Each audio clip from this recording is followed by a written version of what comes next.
Juan 17:9 nos presenta la oración del Hijo al Padre por nosotros.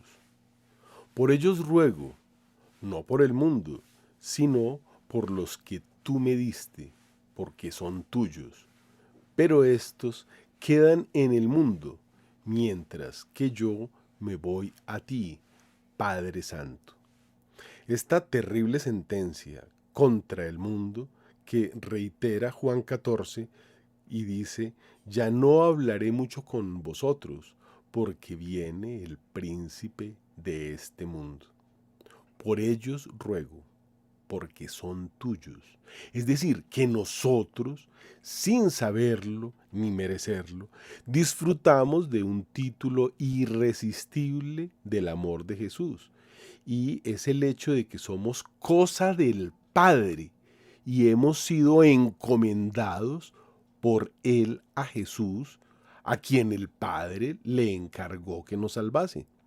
La gloria del Hijo de Jesús consiste, como la del Padre, en hacernos el bien a nosotros, promesa que jamás habría podido concebir el más audaz de los ambiciosos. Para entender la Biblia hay que preguntarse qué nueva prueba de amor y de misericordia quiere manifestarnos allí el Padre o el Hijo, Jesús.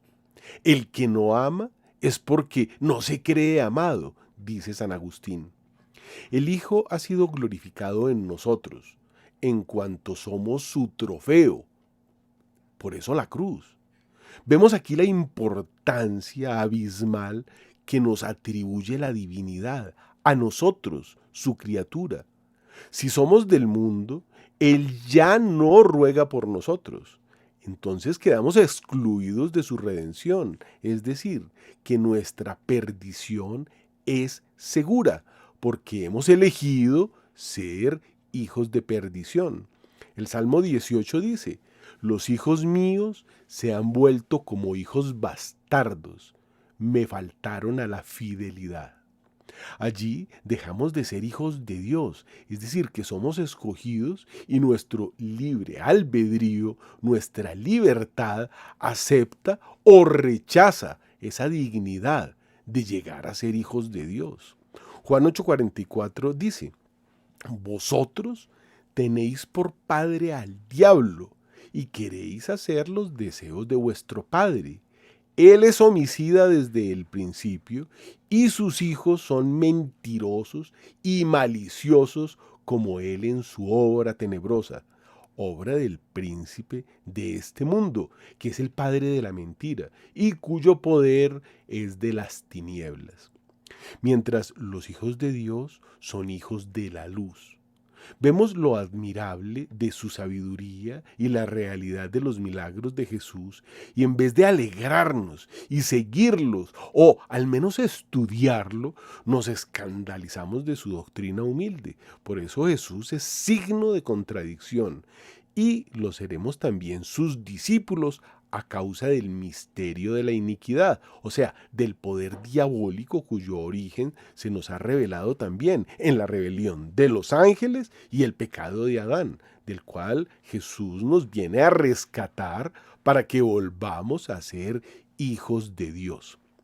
Mientras que al que pone en práctica su doctrina, el Señor le dice en el Salmo 2, tú eres mi hijo, a ti te he engendrado hoy. Si estamos decididos, con debilidades y con flaquezas, a seguir a Jesús, a procurar imitarle. El cristiano nace de Dios, es hijo suyo en el sentido real, por lo cual debe parecerse a su Padre del cielo. Su condición de hijo consistirá en participar de la misma naturaleza que Él. Jesús nos ha enseñado a llamar Padre al Dios de los cielos. Esta es la oración que el Señor nos enseñó. Que no reine, pues, el pecado en vuestro cuerpo mortal, obedeciendo a sus concupiscencias, ni deis vuestros miembros como armas de iniquidad al pecado, sino ofreceos más bien a Dios, como quienes muertos han vuelto a la vida, y dad vuestros miembros a Dios como instrumento de justicia.